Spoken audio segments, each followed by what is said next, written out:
Spicy Genius.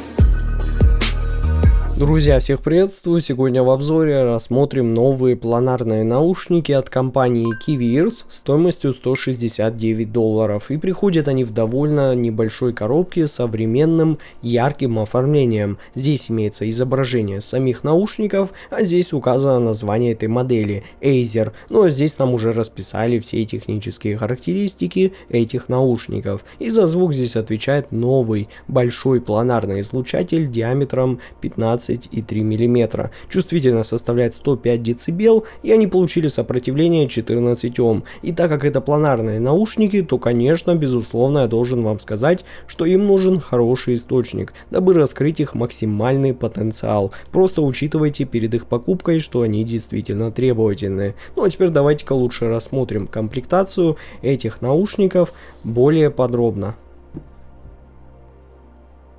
Инструкция по использованию наушников, гарантийная карточка, сертификат качества, наушники, 3 набора силиконовых амбушюр, кабель с коннекторами 2 пин и штекером на 3,5 мм джек.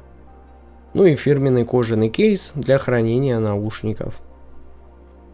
Наушники очень крупные, выполнены из пластика, с серебристой окантовкой лицевой панели, выполненной как будто бы под металл, что как решение мне понравилось, так как смотрятся наушники вживую, из-за этого очень круто. Особенно нравится мне, как здесь вот эти небольшие яркие кристаллы на этой текстуре переливаются на свету, от фиолетовых до синих с лазурным. Да и логотип компании прекрасно завершил понятную и стильную концепцию оформления этих наушников. От меня только за дизайн уже респект. Хотя вы можете написать свое мнение об этом в комментариях. Будет интересно почитать, что вы думаете. Ну а здесь у них располагается стандартный разъем 2 пин для подключения кабеля и находится целых 3 отверстия для компенсации. Причем еще одно здесь находится уже на внутренней части наушника, рядом с этим небольшим по длине металлическим звуководом, который имеет диаметр 6 мм, получил четкий бортик для более лучшей фиксации амбушюр и дополнительно защищен металлической сеточкой.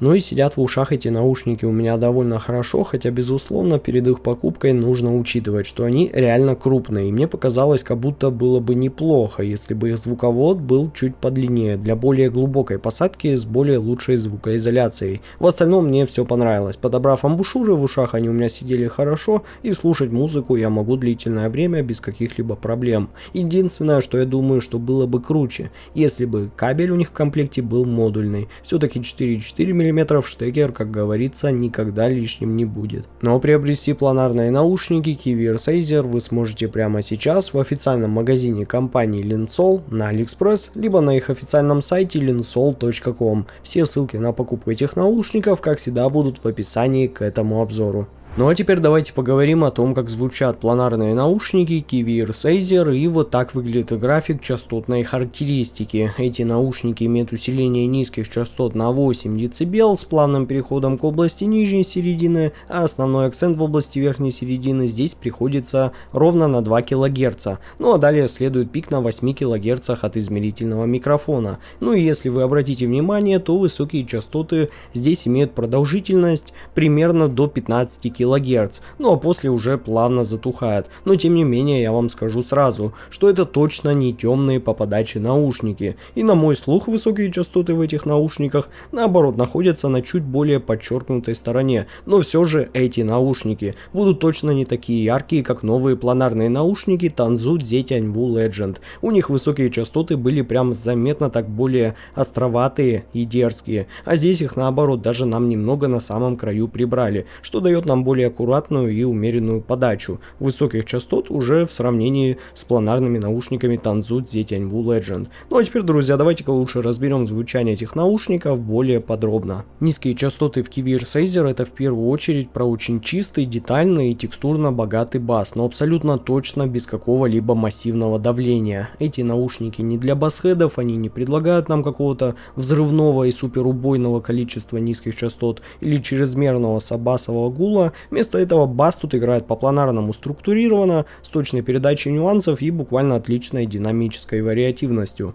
И атака и затухание — это одна из ключевых особенностей этих низких частот. Планарный драйвер тут работает именно так, что атака здесь очень четкая, быстрая, за счет чего удары барабанов звучат очень собрано, хлестко и сфокусированно, но без излишней какой-то агрессивности. После удара бас тут не исчезает, прям так скажем, моментально, а как бы плавно затухает, что делает его более естественным и правильно сформированным, давая вам возможность лучше прочувствовать весь объем ритмичных басовых партий и всю вот эту слоистость звучания. И на самом деле именно вот такой баланс между скоростью и натуральностью довольно редок, и в этом плане эти наушники однозначно хороши. И поскольку перед нами именно планарные наушники, то текстурность и прозрачность еще одна их сильная сторона, так как бас тут не просто присутствует как-то фоново, а он проработан детально так, что можно без проблем различать мелкие нюансы работы инструментов. Например, звучание контрабаса в классической музыке передается с некоторой вибрацией струны, а не просто как какое-то гулкое, размазанное низкочастотное пятно, а ударные инструменты уже звучат с некоторой пышностью и телесностью, но без излишнего какого-то уплотнения, как уже в реально более басовитых наушниках.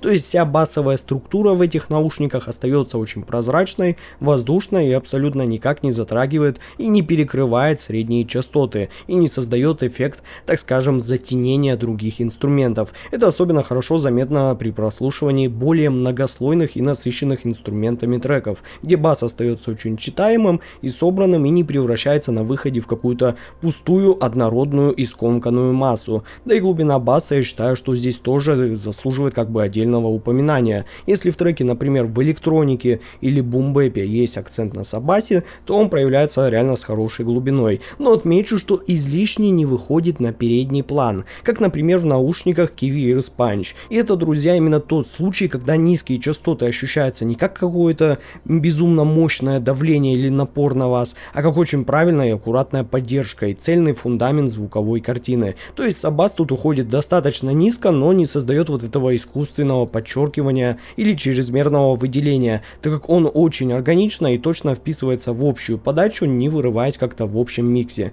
Поэтому, подводя итог, низкие частоты в Kiwi Ears Acer — это максимально сбалансированное сочетание скорости, текстурной насыщенности, прозрачности и глубины. Они не доминируют, как уже в более басхедных наушниках, но и не теряются на общем фоне, обеспечивая вам четкую, контролируемую, но при этом музыкальную и естественную подачу этого диапазона. Но вот средние частоты в этих наушниках обладают небольшой легкостью и максимально явным ощущением открытости, но при этом радует, что они не звучат как-то излишне отстраненно от нас или слишком прохладно в своей подаче. Их подача скорее получилась более воздушная, живая и с хорошей, ощутимой добавочной теплотой, что делает звучание на выходе более естественным и комфортным уже для восприятия. И так как это, конечно же, планарные наушники, то, конечно, переходные процессы, ребята, здесь очень быстрые и четкие, что особенно заметно уже на живых инструментах и вокале. Звуки никак не теряют своей динамики, так как атака и их затухание происходят плавно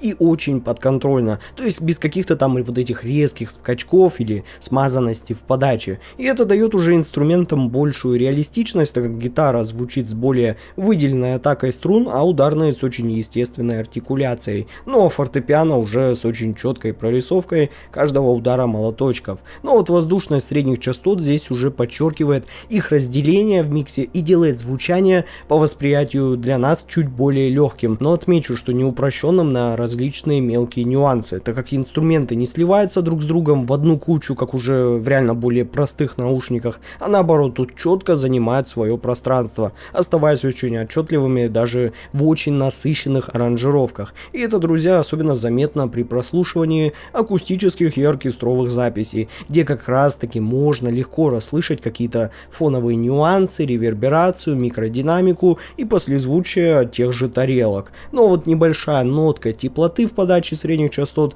добавляет как раз таки необходимой комфортности и плавной музыкальности в этой подаче, так как средние частоты в этих наушниках точно не звучат слишком резко или чрезмерно аналитично, а скорее очень плавно и естественно. Но, друзья, смотрите, интересно то, что в случае этих наушников это не значит, что этот диапазон как-то смазан или сглажен, так как детализация и разрешение здесь остается при этом на очень даже высоком уровне, а общая тональность этих наушников при этом крайне комфортная и выверенная, с хорошей нейтральностью, так как вокал на слух звучит очень приятно, крайне раскрепощенно, будь то это мужской там или женский, с хорошей динамикой и самое главное с отлично переданной телесностью, но без вот этой какой-то неприятной излишней яркости или подчеркнутости стибилянтов, которые особенно могут проявляться как раз таки при прослушивании женского высокого вокала. И эти наушники, поверьте мне, с ним справляются на отлично. Так что любители более вокально ориентированной музыки, возьмите себе эти наушники на заметку.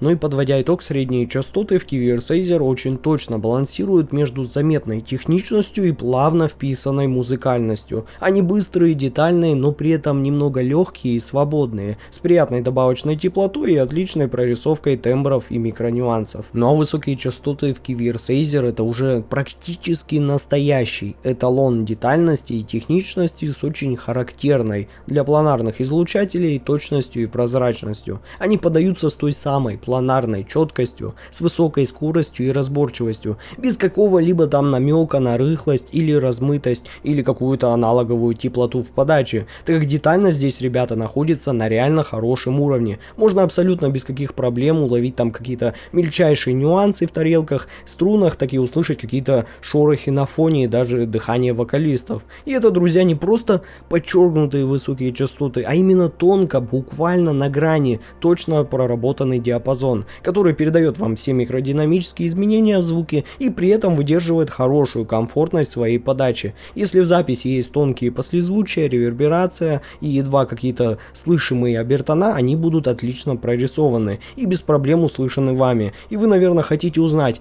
а где же вот тут можно заметить тот самый планарный характер, о котором я часто говорю в своих обзорах на планарные наушники. Так вот, ребята, заметен он как раз таки в точности атаки и затуханий, так как в отличие от арматурных или динамических высоких частот, которые могут как-то сглаживать детали, либо наоборот делать звучание излишне ярким в этом диапазоне, планарные высокие частоты звучат здесь как будто бы более естественно. Да, вот что удивительно, без вот этих, знаете, искусственных акцентов и прорезающихся арматурных тембров, потому что звучание тарелок и перкуссий на выходе очень реалистично и без какой-то там излишней сухости. Но опять же, ребята, нужно учитывать, что планарный характер, возможно, понравится не всем. И я вас прекрасно в этом плане пойму. Но вот кто давно смотрит мои обзоры, тот знает, что к планарным наушникам я отношусь очень даже положительно, так как они точно так же, как и другие наушники, имеют как свои плюсы, так и минусы. И это, ребята, абсолютно нормально. И вот как раз плюсом этих наушников является воздушность, которая ощущается уже в том, как высокие частоты формируют для вас вот это звуковое пространство, так как они не просто добавляют там какую-то яркость, а действительно как бы для нас расширяют звуковую сцену, создавая более лучшее ощущение глубины и легкости, как уже в более открытых моделях, например, как EPZ P50 и Juno DK3001BD. При этом я отмечу, что они не перегружают звучание, а остаются довольно сбалансированными, позволяя вам хорошо слышать какие-то мельчайшие пространственные нюансы записи. Ну и, конечно, их техничность тут уже проявляется в точности передачи быстрых пассажей и сложных инструментальных партий. Независимо от насыщенности композиции, высокие частоты остаются очень четкими и не сливаются и не теряются как-то на фоне. Они как раз таки очень правильно придают звуку необходимую энергию и жизнь, делая подачу в этих наушниках очень динамичной, но я бы сказал ненавязчивой. То есть вот этот баланс здесь, как по мне, отлично, ребята, выдержан. Ну и подводя итог, высокие частоты в этих наушниках — это сочетание хорошей детализации, точности, воздушности и техничности. Они не уходят в какую-то там явную резкость или чрезмерную аналитичность, а очень аккуратно сохраняют баланс между естественностью и проработкой нюансов. Но звуковая сцена в KVR Seizer действительно впечатляет своими размерами. Это одна из тех редких моделей, которые могут передавать вам ощущение огромного просторного звукового поля с широкой и хорошо организованной подачей, так как ширина сцены здесь заметно превосходит стандартные размеры для обычных внутриканальных наушников. Инструменты располагаются далеко за пределами головы, создавая эффект более открытого широкого пространства. Стереопанорама уже разворачивается прям заметно так широко, давая звучанию необходимую вот эту правильную свободу и воздух, без какого-то там намека на сжатость или компактность. Глубина сцены тоже хорошо выражена, слои инструментов в миксе располагаются очень естественно, без эффекта, так скажем, их спрессованности, а дальний план уже действительно ощущается как удаленным, а передний уже более приближенным к нам. И это уже, ребята, ребята, очень заметно в записях с хорошо выстроенным реверберационным пространством, например, в оркестровой музыке, живых концертах или атмосферных каких-то электронных треках, которые звучат реально с отличным ощущением объема. Ну и разделение планов Wazer выполнено тоже на довольно хорошем уровне. Вокалы и инструменты четко отделены друг от друга, каждый элемент микса занимает свое место в пространстве, и даже в сложных перегруженных композициях с кучей инструментов сцена остается очень чистой и без какого вот этого ощущения нагромождения звуков. И в целом, если подвести итог, то Keyverse Wazer создают действительно огромную, широкую и глубокую звуковую сцену с практически великолепной прорисовкой и разделением планов. Они способны передавать всю атмосферность записи, сохраняя правильную естественность и реализм пространственной картины. Ну а вот вывод по планарным наушникам Keyverse Wazer у меня получился таков. Это действительно впечатляющие и очень эффектные планарные наушники, которые выделяются в первую очередь достаточно мощным, текстурным и быстрым басом, создающим плотную, но контролируемую низкочастотную основу, нейтральной, но при этом драйвовой серединкой, которая обеспечивает довольно естественную передачу вокала и инструментов, сохраняя необходимую эмоциональную вовлеченность. Ну а высокие частоты, конечно, слегка в этих наушниках подчеркнуты, что добавляет ту самую планарную техничность, прозрачность и детализацию без излишней резкости. Но как по мне, ребята, главный козырь этих наушников — это безумно широкая и масштабная звуковая сцена, которая создает эффект погружения, будто слушаешь музыку на открытых полноразмерных наушниках. И как по мне, все это делает их отличным выбором для любителей оркестровой музыки, саундтреков, электроники, джаза и сложных аранжировок. Поэтому от себя я эти наушники смело рекомендую к покупке любителям характерных планаров. Ну а ссылка на покупку наушников, как всегда, находится в описании и в закрепленном комментарии под видео. С вами был IC Genius, спасибо всем за просмотр, всем удачи и пока!